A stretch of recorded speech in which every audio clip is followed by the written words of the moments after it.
সর্বোচ্চ সম্মানী কেন? নবীজির আদর্শের কাতারে ছিলেন। আমরা আজকে লাঞ্ছিত কেন? নবীজির কাতার থেকে বিচ্ছুত হয়ে গেছি। আর সমাজের একটা উদাহরণ দেখতে বুঝবেন, সমাজে আলেম ওলামা একটু অবহেলিত না? কি বলেন? সমাজে আলেম ওলামা একটু অবহেলিত না? কেন জানেন? এর একেবারে ক্ষুদ্র একটা কারণ আমি পেয়েছি। একটা সময় আওয়াম আলেমের সাথে সম্পর্ক রেখে মনে মনে তৃপ্তি অনুভব করতো, অমুক আলেমের সাথে আমার সম্পর্ক আছে। আর এখনকার যুগে আলেমরা আওয়াম নেতাদের সাথে সম্পর্ক রেখে তৃপ্তি অনুভব করে অমুক নেতার সাথে আমার সম্পর্ক আছে। একেবারে চেঞ্জ। আলেমরা যদি তার গায়রত আর স্বকীয়তা নিয়ে, তার ইজ্জত, তার নিজের কাছে নিয়ে যদি গায়রতের সাথে চলতেন, তো আওয়াম আলেমের সামনে নত জানো হয়ে বসে থাকত। মুসলমান, আমরা আজকে নবীজির আদর্শ থেকে বিচ্ছুত হয়ে গেছি। আমরা আজকে ইসলামের আদর্শ থেকে বিচ্ছুত হয়ে গেছি। আমরা আমাদের ঈমান থেকে দূরে সরে গেছি। আমরা দুনিয়ার মধ্যে ঈমানদারের অভাব, ঈমানের দাবিদারের অভাব নাই। ঈমানদার হলে আমাকে অনেক নিয়মতান্ত্রিকতার মধ্যে দিয়ে চলতে হয়, কিন্তু ঈমানের দাবিদার হলে আমি শুধুমাত্র ঈমানওয়ালাদের ফায়দাগুলো লুটে নিতে পারি, বাকি কিছু আমার দরকার হয় না। পিয়াজি বাজারের গরুর গোশতের প্রথম শিরার হাড্ডিগুলো আমি খাইতে পারি ঈমানদার হলে। আর ঈমানের দাবিদার হলে, পক্ষান্তরে ঈমানদার হলে আমাকে হালালটা খাইতে হয়। কথা বুঝছেন? গরুর শিরার হাড্ডিগুলো আমার লাগবে, কারণ আমি ঈমানের দাবিদার।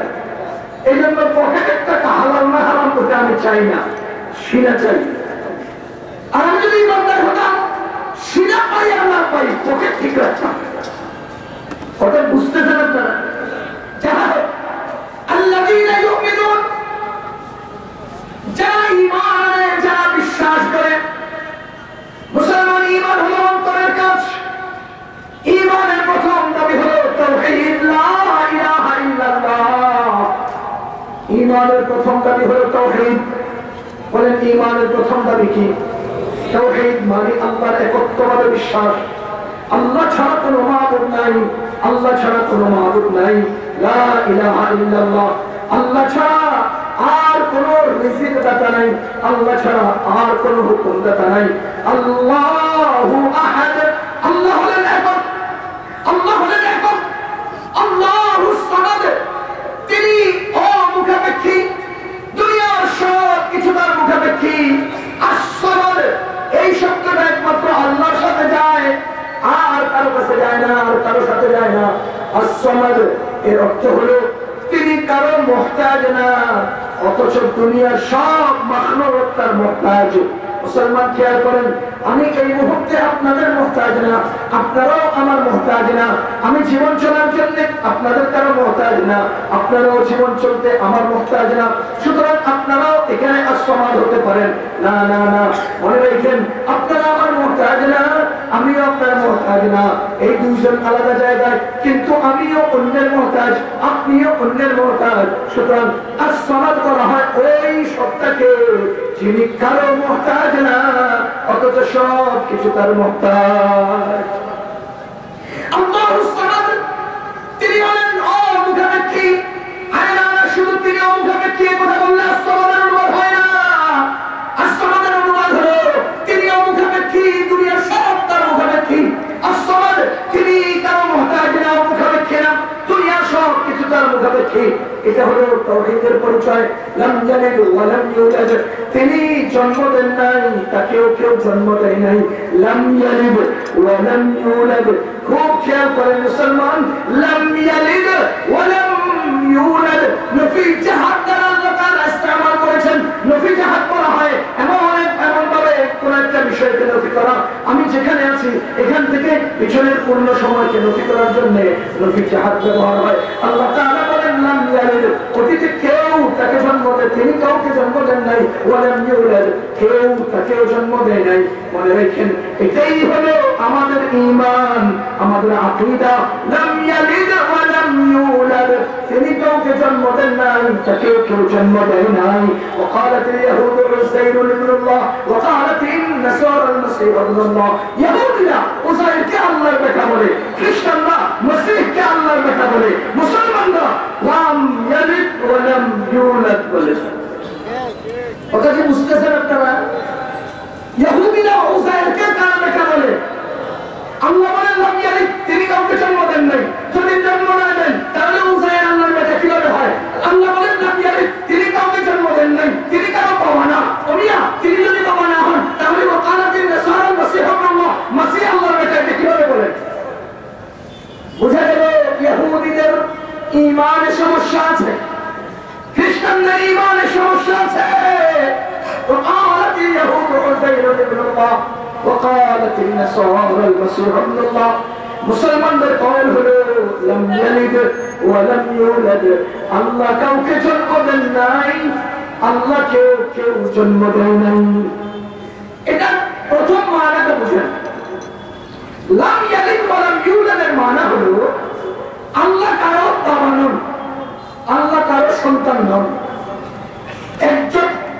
একজন মানুষের দুইটা নসব থাকে নসবের দুইটা ধারা থাকে একটা ধারা নিচের দিকে একটা ধারা উপরের দিকে একটা ধারা উপরের দিকে তাকে আমরা বলি আসল একটা ধারা নিচের দিকে তাকে আমরা বলি ফরা তার মানে আমি এই মুহূর্তে একজন ব্যক্তি আমার পিছনের একটা নসব আছে আমার আব্বা আমার দাদা আমার পরদাদা আমার আবার সামনের দিকে একটা নসব আছে আমার ছেলের বলেন ছেলের নাতির বলেন পুতি আমার আল্লাহ বলেন লাম ইয়ালিদ তার নিচের দিকে কোনো বংশ নাই ওয়ালাম ইউলাদ তার উপরের দিকে কোনো বংশ নেই আল্লাহ তাআলা নসব থেকে পবিত্র আল্লাহ নসব থেকে পবিত্র আল্লাহ নসব থেকে পবিত্র এটাই হলো তাওহীদের দাবি একত্ববাদের দাবি লাম ইয়ালিদ ওয়া লাম ইউলাদ ওয়া লাম ইয়াকুল লাহু কুফুয়ান আহাদ আল্লাহর সমকক্ষ আর কেউ নাই আল্লাহর সমপর্যায়ের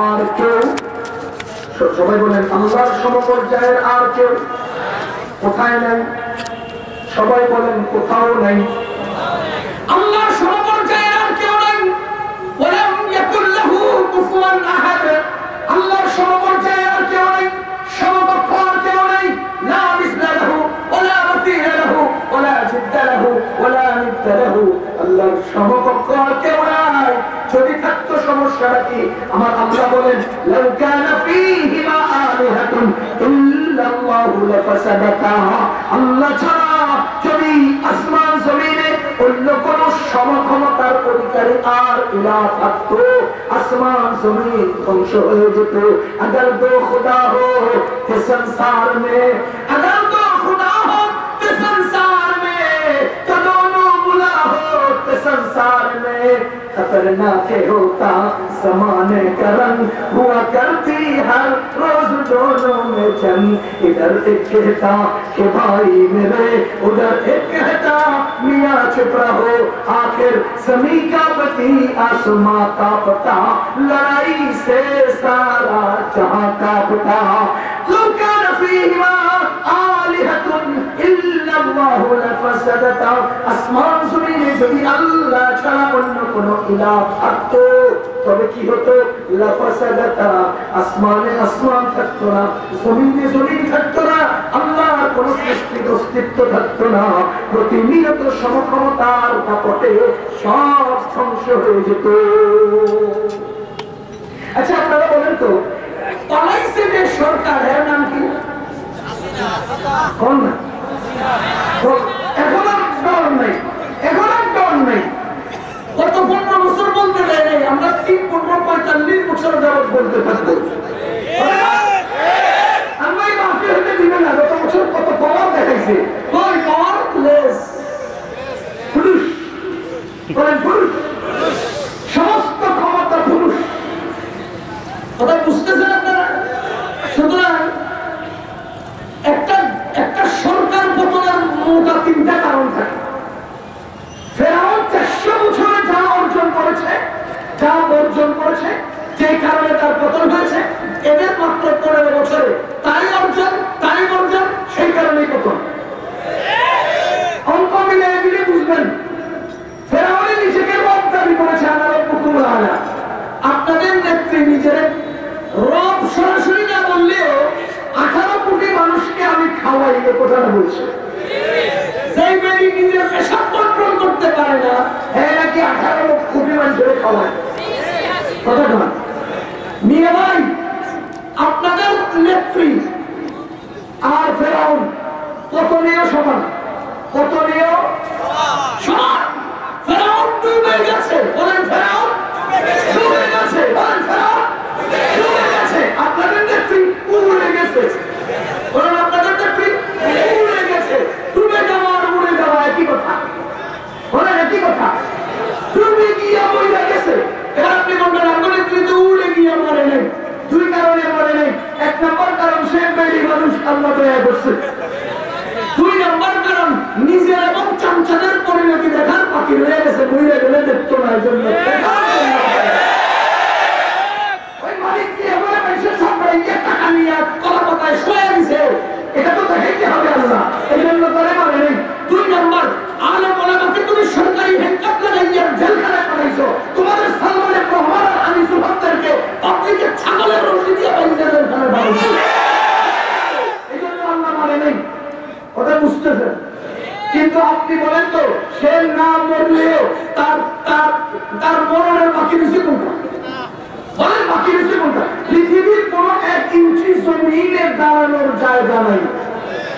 সারা দুনিয়ার সবচেয়ে নিগৃহীত উদ্দেশ্য আর রিফিউজি তোমাদের নেত্রী। হিন্দু আসলে নিচে নিয়ে জায়গা রয়েছে। আমরা যে হিন্দু দিয়ে ঘৃণাও করি না। আমাদের আল্লাহ কোরআনে বলেছেন ইন্নামাল মুশরিকুনা নাজিস, নিশ্চয়ই মুশরিকরা নাপাক। আমাদের শরীয়ত বলছেন নাপাক দিয়ে ঘৃণা করা জায়েজ নাই। তো মুশরিকরা যদি নাপাক হয়, হত্যা অসৎ ফেলে দেন, নতিজা বের করেন। আমরা হিন্দু মুসলিমদেরকে দিয়ে ঘৃণা করি না। আমাদের আল্লাহ মুশরিকদেরকে নাপাক বলছেন, আমাদের শরীয়ত নাপাক দিয়া ঘৃণা করাকে হারাম করছেন। এবার আপনারা বলেন নাপাক দিয়ে কি আপনারা ঘৃণা করেন? আমরা তো বিরোধ করি না। মজার একটা গল্প না শুনে নয়, বাংলাদেশ একটা মুসলিম দেশ, পাকিস্তান একটা মুসলিম দেশ। এই 2 দেশে লক্ষ লক্ষ গরুর দরকার। কোরবানির সময় কি দরকার? লক্ষ লক্ষ গরু দরকার। আমরা কোরবানির 3 দিন আগে গরু কিনি, আমরা কোরবানির 2 দিন আগে গরু কিনি। সারা বছর আমরা গরু পালি না, 3 মাস আগে গরু আনি না। কেন? ওই গরুর হাগা, গরুর মুতা, গরুকে খাওয়ানি, গরুর রাখন, কত ব্যস্ততা, কত কাম, এত সময় আছে, আমাদের আর কত কাম আছে। এজন্য আমাদের আল্লাহ বাংলাদেশে, পাকিস্তানে লক্ষ লক্ষ গরু সাপ্লাইয়ের জন্য 2 দেশের মাঝখানে বিশাল বড় গোয়াল করে বানাইছে। আরে ইন্ডিয়া তো মুসলমানদের গোয়ালঘর, তোরা বলেন ইন্ডিয়া মুসলমানদের গোয়ালঘর। ওরা আমাদের দেশ দখল করতে আসে। ও হিন্দুরা, তোমরা যে প্রাণীর মুখ খাও, আমরা ওই প্রাণী পুরো রাত ঝুলে খাই। তোমরা যে প্রাণীর পেশাব পান করো, আমরা সেই প্রাণীর কলিজা চিরা খাই। আমাদের লোকে পাঞ্জা রাখতে আইসো না। তোমাদের বাংলাদেশে কিছু নাই, ইন্ডিয়ার অলিতে গলিতে আমাদের স্থাপনা আছে। দিল্লির লালকেল্লা আমাদের, দিল্লির জামে মসজিদ আমাদের, তাজমহল আমাদের, কুতুব মিনার আমাদের, চারমিনার আমাদের। আমাদের ইসলামের দিকে আক্রমণ করবো, খোদার কসম তোমাদের লালকেল্লা আমরা দখলে যাবো। আমাদের স্থাপনায় টিকিট বিক্রি করে খায় না। দিল্লির লালকেল্লায় টিকিট বেছে, জামে মসজিদে টিকিট বেছে, কুতুব মিনারে টিকিট বেছে। এরা আঙ্গপুর বিজয় বাংলার স্থাপনায় তোরা টিকিট বেচে খাস, এর চেয়ে ভিক্ষা করে বলা। কথা বুঝতেছেন না আপনারা? তাহলে ফলাফল কি দাঁড়ালো? আমাদের গোয়ালঘর। বলেন ইন্ডিয়া আমাদের সূরা বাকারার 114 নম্বর আয়াত খুলে পড়বেন। সূরা বাকারার 114 নম্বর আয়াতে আল্লাহ বলেন, ومن أظلم ممن منع مساجد الله أن يذكر فيها اسمه وسعى في خرابها। তার চেয়ে বড় জালিম আর কি আছে যে আল্লাহর ঘর মসজিদে আল্লাহর নামের জিকিরে পালন করে, যে আল্লাহর ঘর মসজিদে দুজন লাগিয়ে ভেঙে ফেলে, যে আল্লাহর ঘর মসজিদ বাবরি মসজিদকে ভেঙে মন্দির বানিয়েছে, তার চেয়ে বড় জালিম আর কি আছে? মনে রেখো, এই আয়াত বলছে আজকে পৃথিবীতে সবচেয়ে বড় জালিম হলো ভারতের মোদী এবং তার অনুসারীরা। এর পরিণতিতে ফলাফল কি? আল্লাহ আয়াতের শেষে ফলাফল বলেছেন, লাহুম ফিদ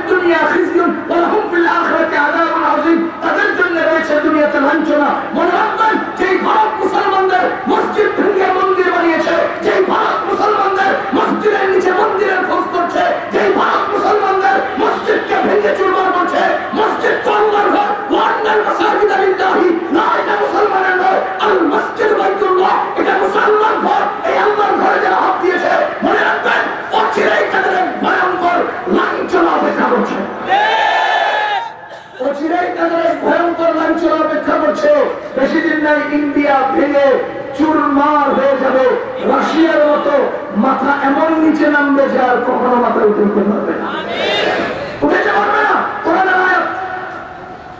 আমরা আপনাদের গত সরকারদেরকে বলছিলাম যে নৌকায় লোক বেশি উঠলে লাফাইতে হয় না, নাচতে হয় না, হ্যাঁ হই হুল্লোড় করতে হয় না, তোমরা শুনো নাই।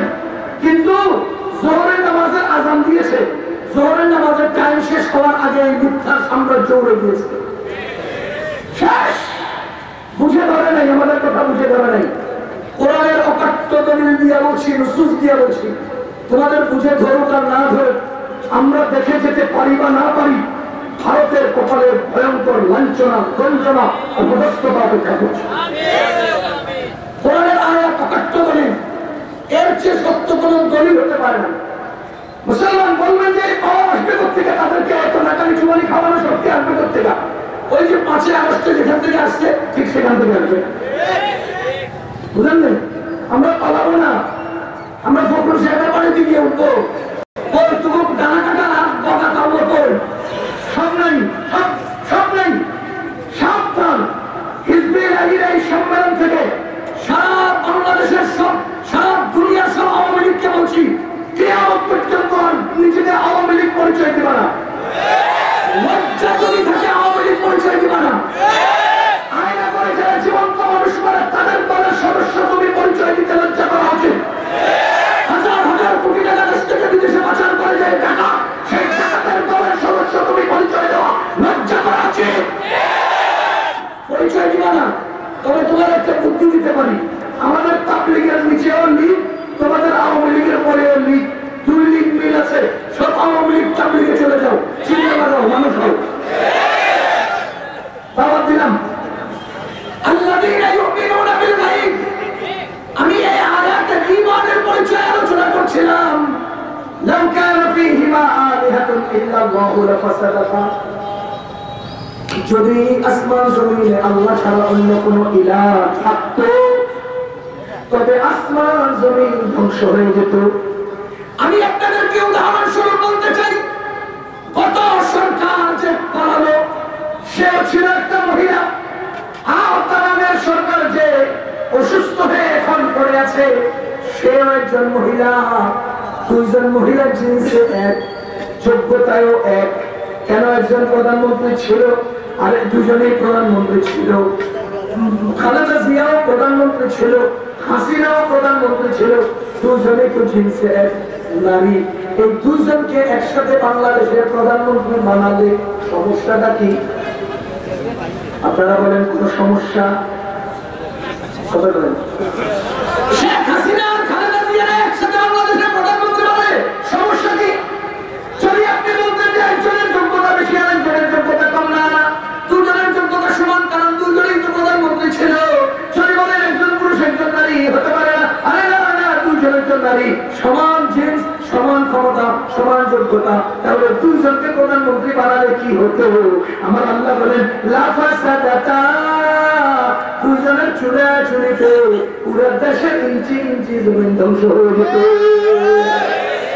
ও মুসলমান, প্রধানমন্ত্রী 2 জন হলে সংসদের এমপিদের মধ্যে 2 ভাগ হতো, এমপিদের মধ্যে 2টা ভাগ হলে তৃণমূলের চেয়ারম্যান মেম্বারদের মধ্যে 2টা ভাগ হতো, চেয়ারম্যান মেম্বারদের মধ্যে 2 ভাগ হলে তার সাধারণ সদস্যদের মধ্যে 2 ভাগ হতো। প্রতিনিয়ত এই বিয়ানীবাজার সহ সারা সিলেটের মধ্যে আওয়ামী বিএনপি 2 জনের কোন্তরে 2 জনের খেলাখেলিতে, রাস্তায় কোনো গাড়ি থাকতো না, কারো কোনো বাড়ি থাকতো না, 2 জনের চুরাচুরিতে পুরো দেশ যেমন ধ্বংস হয়ে যেত।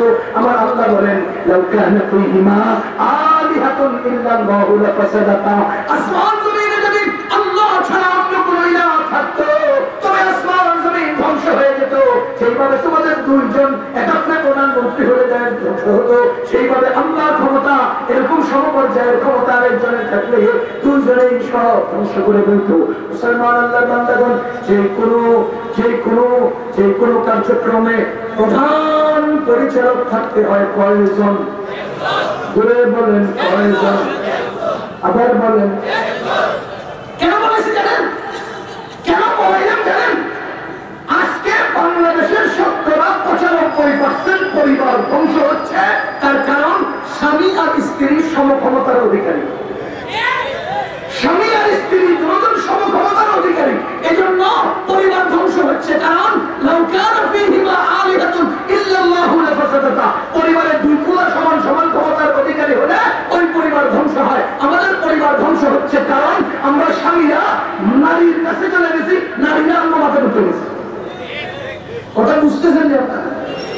স্বামী কাকে বলে? স্বামী ভাই এখানে প্রসঙ্গ তো একটু কথাটা বলে দেয়, না হলে এটা প্রাসঙ্গিক আসছে হিসেবে বলি। স্বামী কাকে বলে? স্বামী বলা হয় একক অধিপতিকে। বলেন স্বামী কাকে বলে? বলেন বলেন একক অধিপতি, পূর্ণ আধিপত্যটা তাকে বলা হয় স্বামী।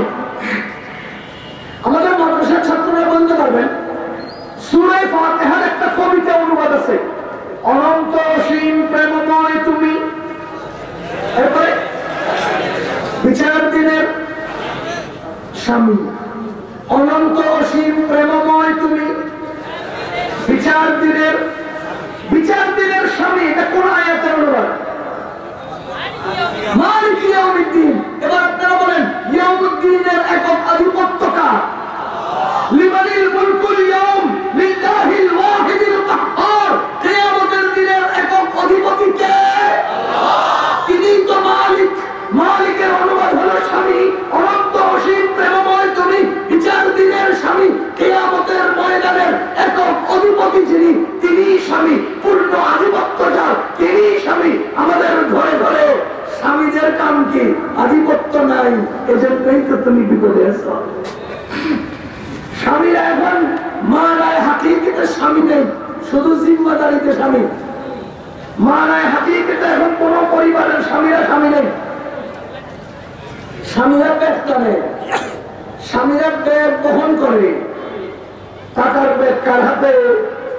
ম্যাডামের হাতে। টাকার ব্যাগ কার হাতে? ম্যাডামের হাতে। বুঝলেন? আমাদের নবীজি কি বলেন? ইদা কানা উমারাউকুম খিয়ারুকুম, যদি তোমাদের সমাজের নেতারা ভালো হয় অথবা ভালোরা নেতা হয়, ওয়া আগনিয়াউকুম সামাহাউকুম, যদি তোমাদের ধনীরা দানবীর হয়, ওয়া উমুরুকুম শুরা বাইনাকুম, আর যদি তোমাদের কার্যক্রম পরামর্শ সাপেক্ষে আঞ্জাম দেওয়া হয়, ফাযহারুল আরদি খায়রুম মিন বাতনিহা, তাহলে তোমাদের জমিনের উপরিভাগ, জমিনের পিঠ, জমিনের পেটের চেয়ে ভালো। ও মুসলমান, যদি আমাদের নেতারা ভালো হয় বা ভালোরা নেতা হয়, আর যদি ধনীরা দানবীর হয় বা দানবীররা ধনী হয়, আর যদি আমাদের কার্যক্রম পরামর্শ সাপেক্ষে পরিচালিত হয়, তাহলে জমিনের উপরিভাগ জমিনের নিচের থেকে উত্তম। আজকের এতাকিরা আমাদের পরামর্শ থেকে বাইর হয়ে গেছে, এই জন্য তারা বিপদে পরিণত হয়েছে। ওটা বুঝেন, তারা কিসে পরিণত হয়েছে? বিপদে পরিণত হয়েছে। দ্বিতীয় নম্বর হাদিসের অংশ, ফাযহারুল আরদি খায়রুম মিন বাতনিহার অর্থ হলো তোমরা কবরে যাওয়ার চেয়ে জমিনে থাকা ভালো। কবরে যাওয়ার চেয়ে জমিনে থাকা ভালো। এরপরে হাদিসের দ্বিতীয় অংশ, ওয়া ইদা কানা উমারাউকুম শিরারুকুম, আর যদি তোমাদের সমাজের নেতারা খারাপ হয় বা সমাজের পকেটে অথর্ব নিকৃষ্ট খারাপরা সমাজের নেতা হয়, ওয়া আগনিয়াউকুম মুখালাউকুম, আর তোমাদের ধনীরা কৃপণ হয় বা কৃপণরা ধনী হয়, ওয়া উমুরুকুম ইলা নিসাইকুম, আর তোমাদের কার্যক্রমগুলো যদি বেডিগো হাতে চলে যায়, মহিলাদের হাতে চলে যায়, ফাবাতানুল আরদি খায়রুম মিন যুহারিহা, তখন কবর জমিনের উপরে চেয়ে রাখো। তার মানে তোমরা বেঁচে থাকার চেয়ে মরে যাও ভালো। তার মানে তোমরা বেঁচে থাকার চেয়ে মরে যাওয়া ভালো। ও মুসলমান, কি বুঝলাম? আমাদের নবী বলেন কার্যক্রম মহিলাদের হাতে গেলে তোমরা বেঁচে না থেকে মরে যাও। আজকের স্বামীরা বেঁচে না থেকে মরে যাওয়া দরকার, কারণ আমরা স্বামীরা এখন স্বামীর পূর্ণ আধিপত্য নিয়ে বেঁচে নেই। একটা সংক্ষেপ বাংলাদেশের আঞ্চলিক একটা কথা মনে রাখেন, আমাদের স্বামী স্ত্রী দুজনের সম্পর্ক কি হওয়া উচিত? স্বামী স্ত্রী দুজনের মধ্যকার সম্বোধন কি হওয়া উচিত? দুটো শব্দ বলেছে, সম্বোধন কি হওয়া উচিত, সম্পর্ক কি হওয়া উচিত। এই জায়গা থেকেই আমরা মূলত সমস্যার সম্মুখীন হলাম। আমরা স্বামীরা স্ত্রীদেরকে তুমি করে বলি, কথা না, স্ত্রীরাও স্বামীদেরকে তুমি করে বলে, এই জায়গাতে সমস্যা।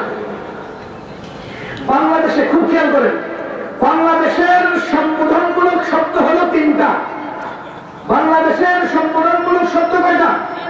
আপনি, তুমি, তুই। বলেন আপনি, তুমি, তুই। আপনি হলেন সম্মান সূচক, তুমি হলো আদর এবং মায়া মহব্বত সূচক, আর তুই হলো ধিক্কার সূচক। তুই বললে গায়ে হিট করে, বলেন তুই বললে গায়ে হিট করে। একটা রিক্সাওয়ালা উল্টা মনে করেন কোন একটা অন্যায় করে ফেলছে, এখন হাতে যদি হেরে করে হ্যাঁ ঘাড় ঘুরে একেবারে তুলছি, দেখেন আপনি তারা এমন সম্বোধন করছেন, সেও তেমন করছে। আপনি বললেন, যদি বলেন ভাই খেয়াল করেন নাই বা দেখেন নাই, আমি একটু দেখলেন না, সে বলবো ভাই সরি। মানে আপনি তাকে আপনি বললে সে বলবে সরি, আপনি তারা তুই বললে হ্যাঁ তোমার তোর কি। তার মানে তুই শব্দটাই প্রতিপক্ষকে আঘাত করে, তুমি শব্দটাই প্রতিপক্ষকে মায়া সূচক একটা আকর্ষণ করে, আর আপনি শব্দটাই প্রতিপক্ষকে সম্মান প্রদর্শন অনুভব করায়। কথা কি বুঝতেছেন? এবার আপনাদেরকে আমি বলি, তুই ঝগড়াতে, তুমি আদুরে, আপনি সম্মানে। স্বামী আর স্ত্রী দুজনে তুমি তুমি বলবে না আপনি তুমি বলবে? স্বামীরা স্ত্রীকে তুমি বলবে, স্ত্রীরা স্বামীকে আপনি বলবে।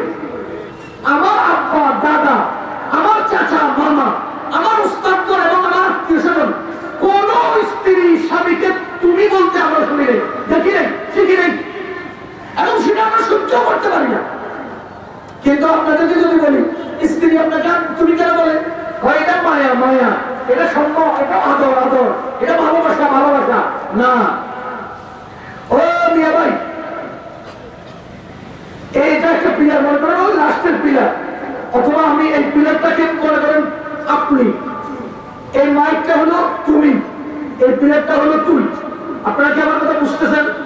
এই পিলারটা কি আপনি, বলেন এই পিলারটা কি আপনি, এই মাইকটা কি তুমি, আর ওইটা কি তুই। এবার আপনারা বলেন, এই আপনি থেকে তুই কাছে না তুমি থেকে তুই কাছে? বলেন বলেন, আপনি থেকে তুই কাছে না তুমি থেকে তুই কাছে? বুঝলেন না? আচ্ছা, এবার স্বামী স্ত্রীকে বলে তুমি, স্ত্রীও স্বামীকে বলে তুমি। কোন সময় স্ত্রী যদি উল্টা করে তো স্বামী রাগ হইয়া কয় তুই এটা কেন করলি। এটা স্বামীদের একটা গায়ে হতে লাগে, জিদ উঠে, জিদ্দের খেলা স্ত্রী কি কয় তুই এটা কেন করলি। তুমি তো আগের থেকে তুই এর কাছে আসো, তো তুমি তোর স্ত্রীকে তুই করে ফেলছো, আর স্ত্রীকে যদি আপনিতে রাখতা তো সে তুমি ওভারটেক করে তুলতে যেতে পারতো না, যেহেতু তুমি তাকে তুমিতে রাখছো, এই জন্য স্ত্রীর কাজ করে এটা তোর। বুঝলেন না? তুমি থেকে তুই কাছে না আপনি থেকে তুই কাছে, বলে বলে। তো আমি তো আগেই তুমি বলি, এই জন্য আমি রাগ হলে তুই বলি। এখন স্ত্রীকে যদি আমি তুমিতে রাখি তো সেও রাগ হলে তুই বলবে, আর স্বামীকে যদি কোনো স্ত্রী তুই কর, কি করলি রে তুই, কি আমার তুই করে করি কেন, এই যে জিদ ভিতর থেকে যায়, থাপ করে একটা মারে, এবার স্ত্রী ডান্ডা দেয়, স্বামী আরেকটা দেয়, স্ত্রী আরেকটা করে, স্বামী আরেকটা দেয়, শেষ পর্যন্ত 1 2 3 কথা কি বুঝতেছেন আপনারা? মুসলমান স্বামীর অন্তরে স্ত্রীর প্রতি থাকবে মহাব্বত, স্বামীর অন্তরে স্ত্রীর প্রতি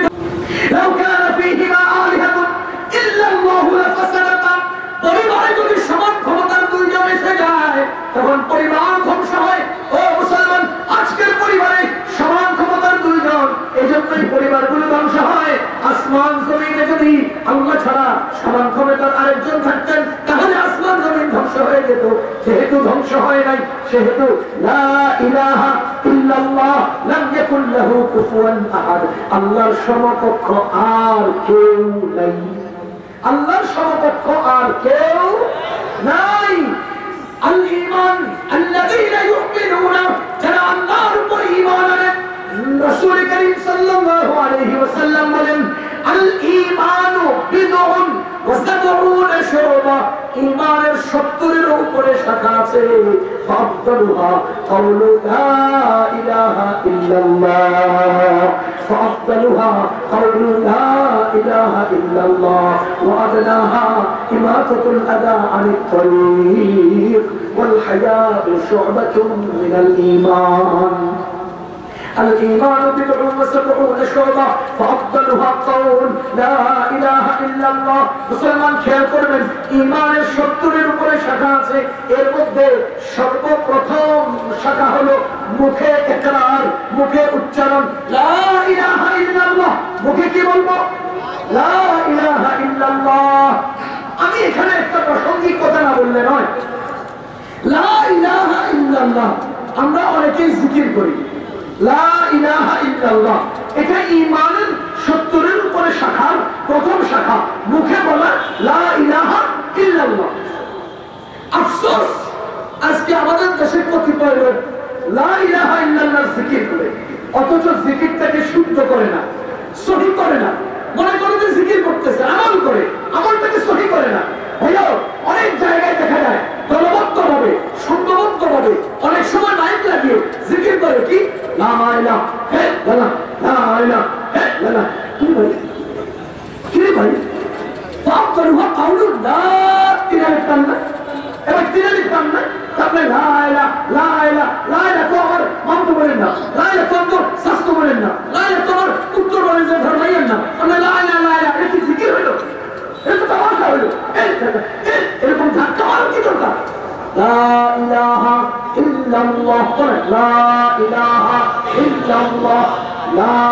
লা তিনে লিখতাম আমাদের মুরব্বিরা আমাদেরকে শিখিয়েছেন তিনে লিখতাম উচ্চারণের জন্য তিনটা সোজা আঙ্গুলকে একের পর এক বাঁকা করতে যতক্ষণ লাগে তিনটা বাঁকা আঙ্গুলকে একের পর এক সোজা করতে যতক্ষণ লাগে এতক্ষণ টানিয়া শব্দ উচ্চারণ করার নাম তিনে লিখতাম লা লা লা ইলাহা ইল্লাল্লাহ লা ইলাহা ইল্লাল্লাহ ফাআফদালুহা কাউলু লা ইলাহা ইল্লাল্লাহ ঈমানের 70 এর উপরে শাখা আছে তার মধ্যে প্রথম শাখা হলো লা ইলাহা ইল্লাল্লাহ এটা বলা ওয়া আদনাহা ইমাতাতুল আদা আনিত তরিক ঈমানের সর্বশেষ শাখা হলো রাস্তা থেকে কষ্টদায়ক বস্তু সরিয়ে দেওয়া ওয়াল হায়াউ শু'বাতুন মিনাল ঈমান আর লজ্জা এমন এক গুরুত্বপূর্ণ ঈমানের শাখা তাকে দ্বিতীয়তেও রাখতে পারো 70-এও রাখতে পারো তাকে তৃতীয় রাখতে পারো 69-এও রাখতে পারো তাকে চতুর্থতেও রাখতে পারো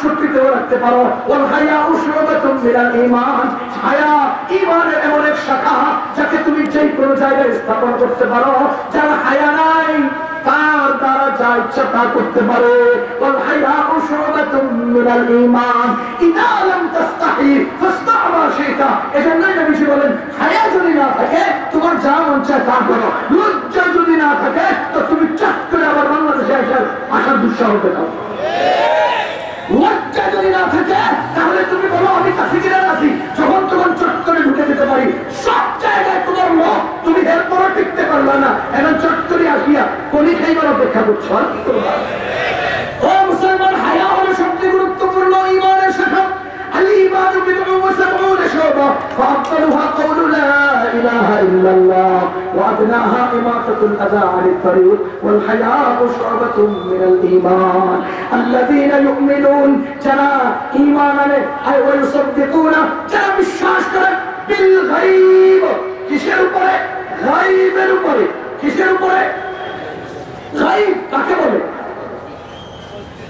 গায়ব কাকে বলে গায়েব বলা হয় এমন সব জিনিসকে যেগুলো মানুষের আকলেও উপলব্ধি করতে পারে না যেগুলো মানুষের অঙ্গ প্রত্যঙ্গেও উপলব্ধি করতে পারে না মানুষের পঞ্চ ইন্দ্রিয় দ্বারা অনেক কিছু উপলব্ধি করতে পারে কিনা জিহ্বা দ্বারা স্বাদের উপলব্ধি করা যায় জিহ্বা দ্বারা কথা মিঠার উপলব্ধি করা যায় আর চোখ দ্বারা দেখার উপলব্ধি করা যায় নাক দ্বারা ঘ্রাণের উপলব্ধি করা যায় হাতের গায়ের স্পর্শ দ্বারা গরম ঠান্ডার উপলব্ধি করা যায় আর কানের দ্বারা শ্রবণ উপলব্ধি করা যায় আর গায়েব বলা হয় যাকে কান শোনার দ্বারা উপলব্ধি করতে পারে না যে গায়েব বলা হয় যাকে জিহ্বা দ্বারা উপলব্ধি করা যায় না যাকে চোখ দ্বারা নাক দ্বারা অঙ্গ প্রত্যঙ্গ দ্বারা উপলব্ধি করা যায় না তাকে বলা হয় গায়েব আর যাকে আকল দ্বারা কাল্পনিক চিত্র অঙ্কন করতে পারে না তাকে বলা হয় গায়েব গায়েব কাকে বলে? আমি আরো সমাজে বলি, গায়েব বলা হয় এমন সব বিষয় যা আল্লাহ ও আল্লাহ রাসূলের কওম দ্বারা সাব্যস্ত পৃথিবীর কোন বস্তু বা ব্যক্তির উপলব্ধির ক্ষমতার বাইরে। কথা কি বুঝতেছেন? আল্লাহ ও আল্লাহ রাসূলের বক্তব্য দ্বারা সাব্যস্ত ওইসব বিষয় যেগুলো মানুষ এবং মানুষের দুনিয়ার উপকরণ দ্বারা উপলব্ধি ক্ষমতার বাইরে, সেগুলোকে বিশ্বাসের নাম হলো ঈমান। আল্লাযীনা ইউমিনুনা বিল গায়ব, যেমন আমানতু বিল্লাহি, আমি দেখি না, আমি বিশ্বাস করি। ওয়া বিল্লাহি ওয়া মালাইকাতিহি, ফেরেশতা আমি দেখি না, আমি বিশ্বাস করি। ওয়া কুতুবিহি, আমি সকল কিতাব দেখি না, সবগুলোকে বিশ্বাস করি। ওয়া রাসূলিহি, আমি রাসূলগণকে দেখি না, আমি সেগুলোকে বিশ্বাস করি, সেগুলো কোরআন দ্বারা সাব্যস্ত। আর জান্নাত আমি কোরআন দ্বারা সাব্যস্ত, জাহান্নাম কোরআন দ্বারা সাব্যস্ত, ইয়াউমুল কিয়ামা কোরআন দ্বারা সাব্যস্ত, কবরের যাবতীয় বর্ণনা কোরআন হাদিস দ্বারা সাব্যস্ত। সুতরাং আল্লাহ ও আল্লাহর রাসূল দ্বারা সাব্যস্ত এমন সব বিষয় যেগুলো আমার আকল এবং আমার পঞ্চ ইন্দ্রিয় উপলব্ধি করতে পারে না, ঠিক সেই বিষয়গুলোকে আমি অন্তর দ্বারা বিশ্বাস করব। এটার নাম হলো ইউমিনুনা বিল গায়ব। এটা হলো আমার ঈমান বিল গায়ব। সুতরাং মুত্তাকি বলা হয় তাদেরকে, মুত্তাকি বলা হয় তাদেরকে যারা পঞ্চ ইন্দ্রিয় বা আকলে কবুল করে না এই জাতীয় গায়েব বিষয়ের উপরে অটুট বিশ্বাস স্থাপন করে। এক নম্বর গুণ, আল্লাযীনা ইউমিনুনা বিল গায়ব, যারা গায়েবের উপর বিশ্বাস করে। আমরা যে 7টা বিষয় বিশ্বাস করে ঈমানের মুজমাল শিখছি না, আমানতু বিল্লাহি ওয়া মালাইকাতিহি ওয়া কুতুবিহি ওয়া রুসুলিহি ওয়াল ইয়াউমিল আখির ওয়াল কদরি খাইরিহি ওয়া শাররিহি মিন আল্লাহি তাআলা ওয়াল বা'থি বা'দাল মাউত। এই যে 7টা বিষয় কোনটা আমরা দেখেছি? বলেন কোনটা দেখেছি? কোনটাই আমরা দেখি নাই। কোনটাকে আমরা বিশ্বাস করি না? সবগুলোকেই আমরা বিশ্বাস করি। বিশ্বাস কি দুর্বল হলে চলবে না অটল হতে হবে? অটল বিশ্বাসকে ঈমান বলে। সুতরাং আল্লাযীনা ইউমিনুনা বিল গায়ব দ্বারা আমরা বুঝতে পারলাম ঈমান বলা হয় অদৃশ্য বিষয়ের প্রতি অটল বিশ্বাসকে, আর ওই মুত্তাকি বলা হয় যারা ঈমানদার তথা যারা অদৃশ্য বিষয়ের প্রতি অটল বিশ্বাস স্থাপন করে, তাদেরকে বলা হয় মুত্তাকি। 1 নম্বর মুত্তাকির গুণ, যারা গায়বে বিশ্বাস করে। ইনশাআল্লাহ ওয়া ইউকিমুনাস সালাহ, হুজুর যদি ডাকেন আগামী বছর শোনাবো। আল্লাহ তাআলা আমাদেরকে গায়েবের উপরে পূর্ণ বিশ্বাসী হয়ে ঈমানদার হওয়ার তৌফিক দান করুন। ঈমানের দাবিদার আমরা হতে চাই না, আমরা ঈমানদার হতে চাই। আল্লাহ আমাদেরকে ঈমানদার হওয়ার তৌফিক নসিব করুন।